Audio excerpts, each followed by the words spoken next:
courtesy of Microsoft, it is impromptu in a way. So Werner, please.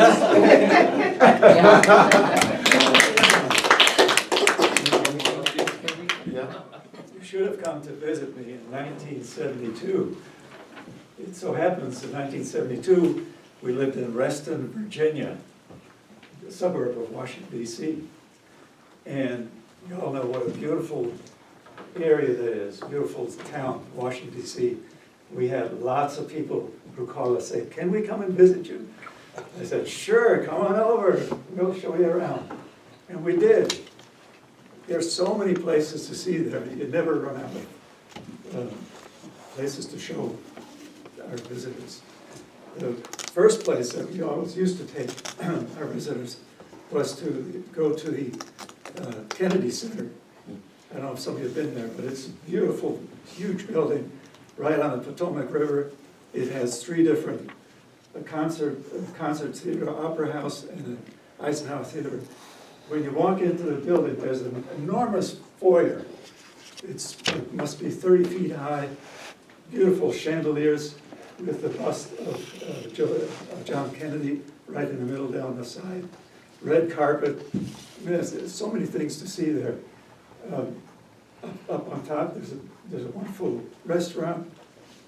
Where in those days, it was reasonable. I don't know. Then there are many, many other. The next place we've taken to is, of course, the Lincoln Monument. It is a gorgeous place. I mean, right there on top of the hill, across from the Potomac River. You get up there on top, you see the statue of Lincoln sitting on his chair, and you can look down over the mall, way down. You see the reflecting pool, you see the World War II memorial, you see the Washington Monument, and of course the Capitol building way down at the other end of the mall. Along the side of the mall, there are just so many things to see. There's the Museum of Natural History.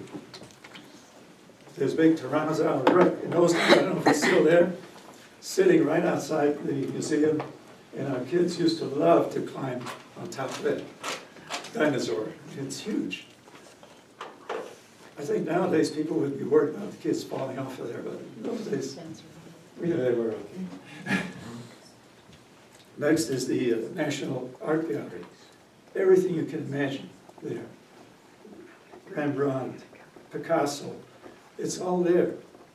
And I used to take my little boy, in those days he was about this big, carry him on my shoulder and walk around, and he loved all those paintings there. I'm sure he learned a lot from that. Not too far away from there is the National Archives, not on the mall, but off to the side. We used to go do our research there. In fact, my wife found some information about her ancestors, a great-great-granddad who fought in the Civil War on the southern side. And we found out that he went to AWL at one time or other. There's another story about that. Next, of course, there's the Capitol building, lots to see there. Walk around in the halls, admire all the statues and portraits of past senators and presidents. Then comes my favorite place there in Washington, D.C., which is the Air and Space Museum. Huge place, and you can see just about anything there about space. The capsules that the astronauts would fly out there. There's a mock-up of the lunar lander, right? The full scale lunar lander. There are films that you can see about the things that NASA has done over the years. You can spend a whole week just going to that one place. One of the things my dad really enjoyed there was to see the full-scale mock-up. I don't know if it was the original, but Lindbergh's airplane hanging there from the ceiling. And he said he remembered the story about Lindbergh flying across the Atlantic way back then. That was a big deal in those days. Nowadays, anybody can do it.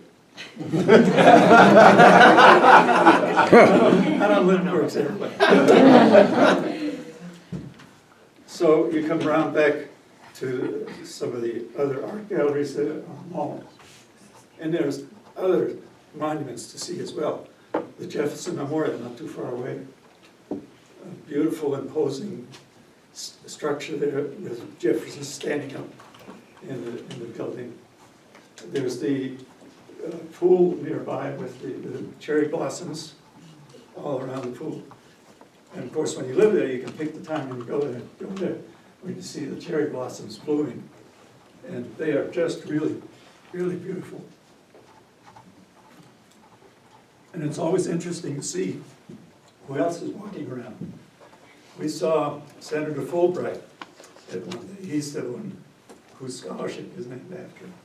Many scholars went to study on Fulbright scholarship.